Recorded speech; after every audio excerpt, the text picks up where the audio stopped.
বন্ধুরা, আজকে কৃষ্ণা হেসেল থেকে চিকেন স্প্রিং রোল করব।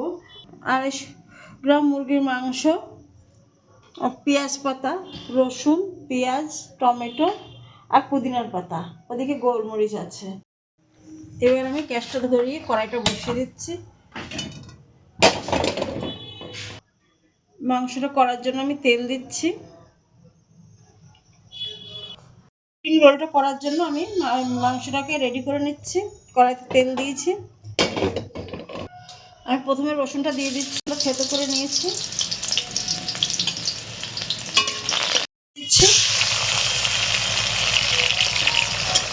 টমেটোটা একটু নেড়ে থেকে একটুখানি সেদ্ধ হবে, তারপর পেঁয়াজটা দেবো। স্বাদ মতো নুন দেবো।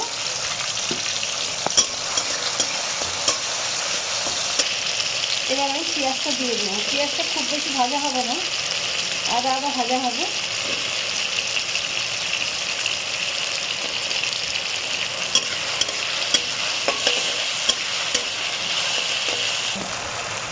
এবার আমি মাংসটা দিয়ে দেবো। 250 গ্রাম মাংস আছে।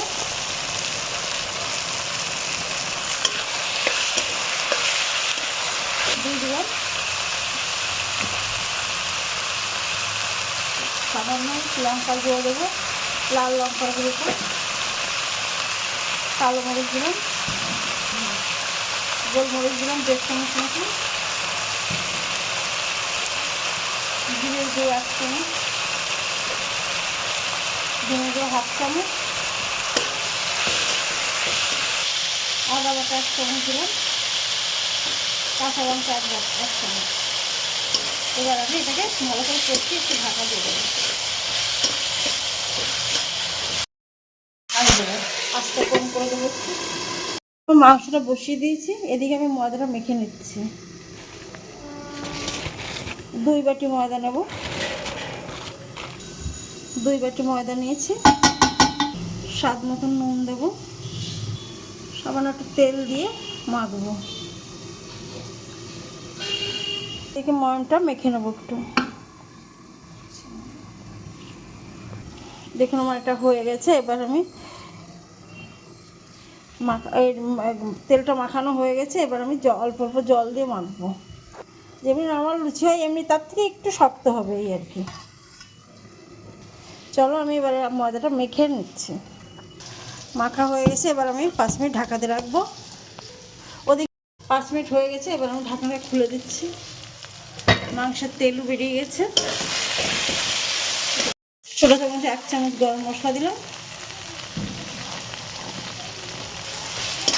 হয়ে গেছে।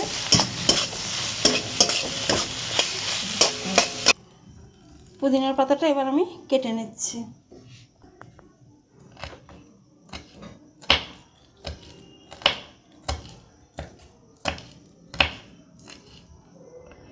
আমার এটা কাটা হয়ে গেছে। এবার আমি ছড়িয়ে দিচ্ছি। আমি পেঁয়াজ পাতাটা কেটে রেখেছিলাম, সেটাও দিয়ে দিচ্ছি।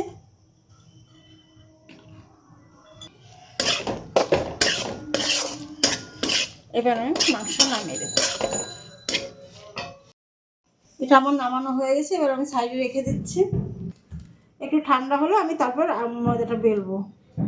কেটে নিয়েছি দুটো। এবার আমি মাংসটা ভরবো। এবার আমি বেলে নিচ্ছি।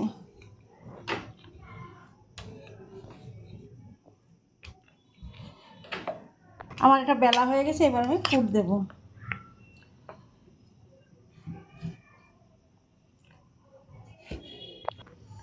অনেক রকমই তো বানানো যায়, কিন্তু আমি সোজা সাপটায় যেটা পারি আমি সেটাই করছি।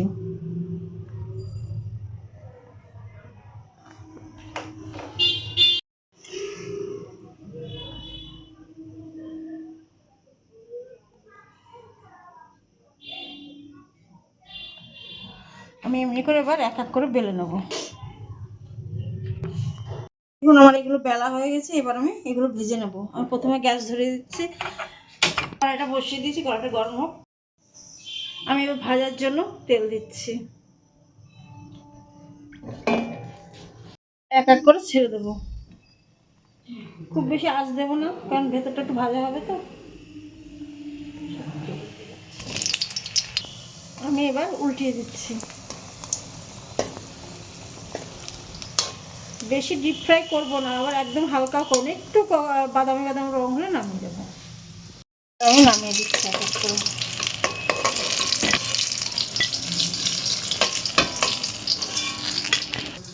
আমার স্প্রিং রোলটা করা হয়ে গেছে। ভালো লাগলে লাইক করবেন, সাবস্ক্রাইব করবেন, শেয়ার ও কমেন্ট করবেন।